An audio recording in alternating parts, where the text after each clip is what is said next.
Welcome to the immunity community. And one of the areas that we talk about immunity, we need immunity from the external environment. For example, skin. We have, we get protection from the skin, some injuries. Sometimes you have some irritants and allergies come up, and then we scratch and we have some things develop on the skin. But the skin has multiple layers. Like the thick skin, there is a thick layer called epidermis and all that. So then there are a few layers. There are two places in the body that are really badly exposed. Believe it or not, there are advantages to that. There's only single layer, only one layer of cells between the air or the exposure to the atmosphere and the body. One is in the lungs. The lung lining is only one layer, single layer of in alveoli, just one layer. And we get exposed to it. So we have talked about that, and we do a lot of breath work and everything. Today, I'm going to talk about the intestinal area. Intestines are also exposed to only one layer because two things. It needs to absorb stuff. It needs to absorb whatever food we take and all. Take water absorption in the large intestine, things of that nature, and also secretion of various enzymes and stuff that digests the food. So therefore, the layer is only single layer, but that single layer can be a problem, and therefore the immunity is needed. And just as the lung, we talked about having so many cells and so much of stuff and a lot of circulation going to the lung. Same thing happens in the intestinal area. In fact, intestinal immune mechanism is about 80% of all immune mechanisms in the body, almost 80%.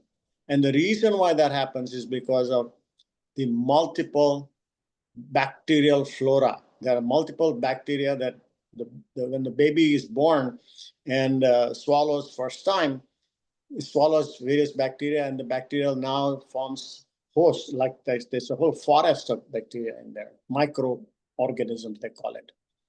And these are 39 trillion or 40 trillion almost. That's the largest, is bigger colony than entire cells, all our body cells combined.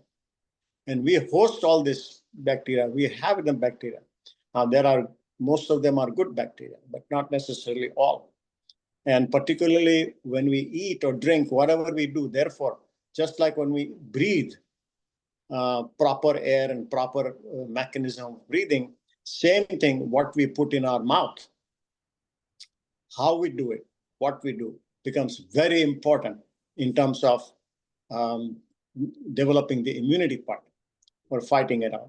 And one of the things that we talk about very often is what are the types of food that we eat. For example, processed foods.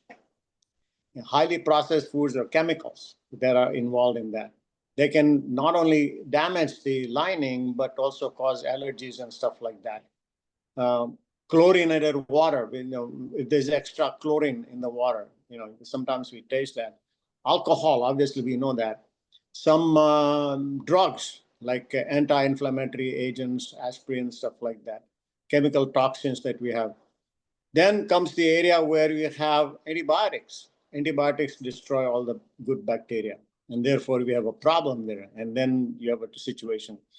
Now, interestingly, some infections, you can have some actual infections, fungus infection, parasitic infection, things of that nature. That's understandable. But the couple of areas that are very fantastic, the stomach and the intestine, they respond to stress. The stress, emotional stress, electromagnetic stress, for example, EMF we call it. But stress can change a lot of bacteria inside our gut. So we have indigestion, we have gas, we have diarrhea, all that kind of stuff can happen. Plus, immunity can go down.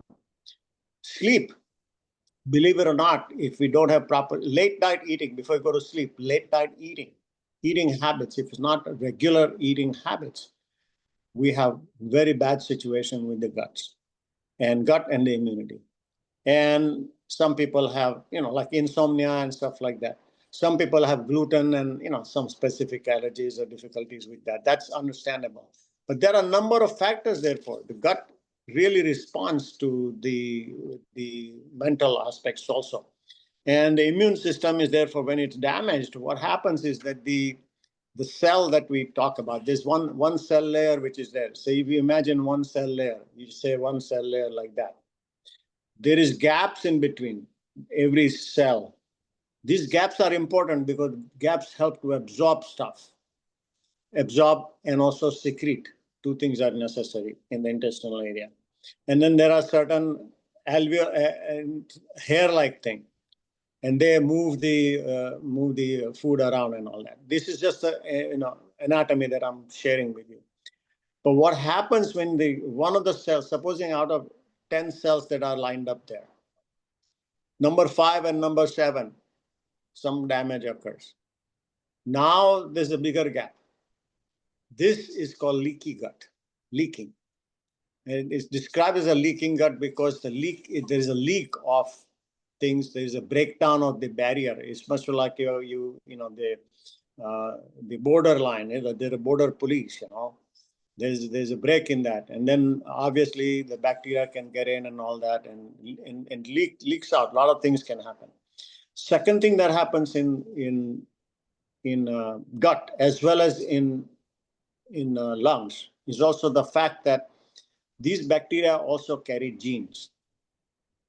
And these genes exchange. It's like a community. Like when you go to Wagah border, for example, the Pakistani guys and the Indian guys, they almost become friends, Anytime they celebrate there, and they become friends. Same thing happens in the intestinal area. What happens is that these bacterial genes, in fact, what we eat also has genes. Plants have genes. So the genes genetic composition starts changing over a period of number of years. And every one of us has a different set of genetic in the bacteria. It is your own genetic composition because what you eat. Some vegetarians, non-vegetarians, I eat this part, I eat more lettuce, I like cucumber, whatever it is, I like more pizza. Your genetic composition inside your gut is different. And it can change and you can alter it also. These are the important aspects of it. And so once we start correcting this, then it becomes very easy. Now, one more thing, small point that I want to add in that is you're identifying something, the food comes in, it's identified. Oh, this is good food. This is okay for me. That is not okay for me. But sometimes because of the leaky area, the things get absorbed. And then the body gets confused because as it is, there are not enough police there. And so when you have a terrorist coming into an area, sometimes you don't feel like that's a terrorist. It's like our own, oh, this is our own guy because he looks like me. He behaves like me. Well, it's not necessarily me. It is the same. It may look like me, may behave like me, but he's a terrorist. This is called autoimmune disease. That means body does not recognize itself what it is or harmful agents that are there. And so you have a situation there. So autoimmune disease also are very prevalent through gut and through lungs, of course. So in terms of immunity, when you build immunity community, we need to build the area. We need to be aware of all these factors, regulation of your diet, proper understanding of stress and all that stuff. So this is a very fascinating part. In fact, there is a whole microbial, conditioning that goes in, and there are huge number of papers written, and the focus is on understanding who lives inside. 39 trillion, okay? And that's our colony. That's our colony that we carry. Are we going to take care of them? Think about it.